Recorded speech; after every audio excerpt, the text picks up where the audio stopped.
O modelo brasileiro foi implantado pelo Fernando Henrique. E esse modelo, basicamente, é o seguinte: câmbio flutuante, superávit primário, meta de inflação, autonomia do Banco Central e política de preços da Petrobras são os dois últimos. O Fernando Henrique implantou os 3 primeiros e os 2 últimos foram implantados pelo Michel Temer e adaptados pelo Lula. São a mesma política, que é o modelo como é que você organiza as coisas. Então, repare, se este modelo produziu ciclos de crescimento insustentável, cuja média é de 2,3% em 30 anos, e na última década, 2021, 2011, foi a zero pela primeira vez, próximo de zero, para ficar bem específico, não é problema de Chico, Maria ou Manel, porque a conversa é completamente diferente. Nós fomos para a luta agora, uma eleição nacional marcada por ódios extremos, paixões extremadas, e você, se descesse um marciano aqui hoje, não é? Nós estamos em setembro, se ele visse o que aconteceu em setembro do ano passado e chegasse hoje, ele não ia acreditar no que viu. O presidente da Câmara dos Deputados é o mesmo do governo passado, feito acordo com o governo passado e acordo com o Lula. O grande líder, Arthur Lira, do Centrão, que é essa banda fisiológica, clientelista e boa parte corrupta do parlamento brasileiro. Está mandando e desmandando. A base disso, na política, orçamento secreto, emenda do relator, que o Supremo Tribunal revogou e o Lula restaurou. Aliás, o Lula está batendo o recorde de liberação de dinheiro, já são mais de 21 bilhões de reais liberados de dinheiro jogado para cima, sem ter efeito, consequência nenhuma na vida de ninguém, enquanto as universidades estão claudicando com falta de custeio. Enfim, é um desastre completo. O Marciano olhou para o Senado, o presidente é o mesmo. Felizmente, um homem de gabarito, uma pessoa muito equilibrada, embora seja ali obrigado a fazer certas homenagens, como essas recentes agora, de querer introduzir na pauta do Senado assuntos que não são relevantes para a emergência brasileira em matéria de costumes. Depois você, o Marciano, olha para o Banco Central, não é para olhar a economia, então olhar a política, mais ou menos está tudo igual. Quando vai olhar para a economia, o presidente do Banco Central do Brasil é o mesmo do Bolsonaro, nomeado pelo Bolsonaro.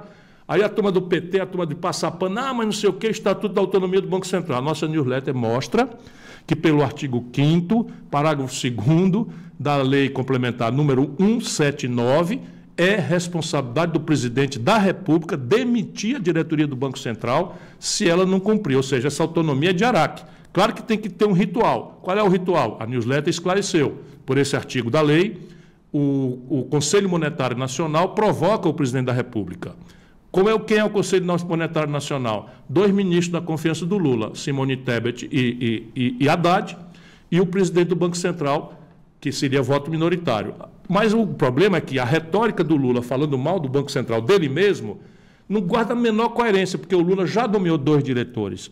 Um deles, simplesmente, é banqueiro. É o Galípolo, né? Banqueiro. Então, ou seja, o Lula fala mal do Banco Central dele mesmo e nomeia o próprio Banco Central. Bom, aqui está a economia, o modelo é o mesmo, e é muito improvável que o modelo, sendo o mesmo, o efeito, o resultado seja diferente daquilo que nós já assistimos. Não é? Teve uma onda de euforia, você lembra? O Brasil fez uma reforma tributária e tal, todo mundo, a grande imprensa fez, e aí a nossa newsletter sozinha disse, não tem reforma tributária nenhuma. O que aconteceu aí foi um princípio de conversa correto, a propósito, de melhorar, de racionalizar a tributação sobre o consumo, mas não tem nenhuma iniciativa sobre a questão da regressividade do sistema tributário brasileiro, que é cobrar mais de quem ganha menos, cobrar menos de quem ganha mais. E aí está todo mundo vendo, não tem reforma tributária nenhuma, está lá atolada no Senado, as confusões aumentando, porque, só para vocês terem uma ideia, e a nossa newsletter avisou, já a partir de julho, né, o ISS, que é o tributo dos serviços, nessa brincadeira que estão fazendo lá, se a gente não cuidar, vai ter um problema sério. A alíquota máxima, que é de 5%, vai explodir para 27%. E a alíquota do IVA brasileiro vai nascer a maior do mundo. Também foi pioneiramente dito pela nossa newsletter.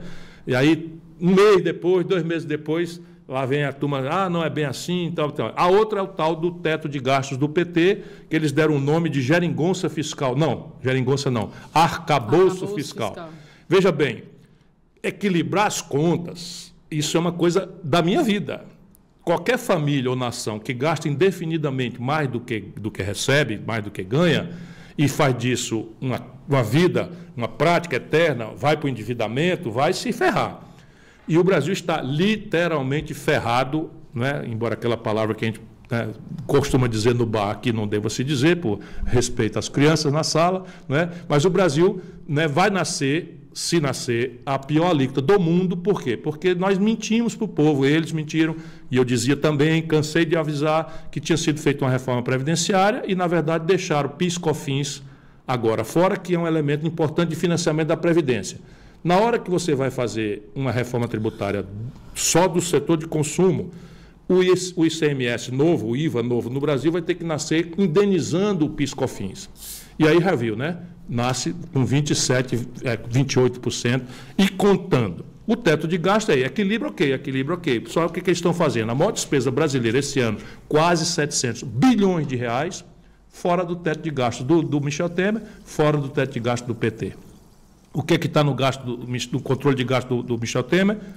Saúde, educação, investimento, infraestrutura, segurança pública. O que está no teto de gasto do PT? Saúde, educação, etc, etc. É melhorzinho um pouco, mas é um filho bastardo, para não dizer aquele outro nome também que rima com fruta, não é? O teto de gastos do PT, que chama... Não pode não, nem assim, traduzindo...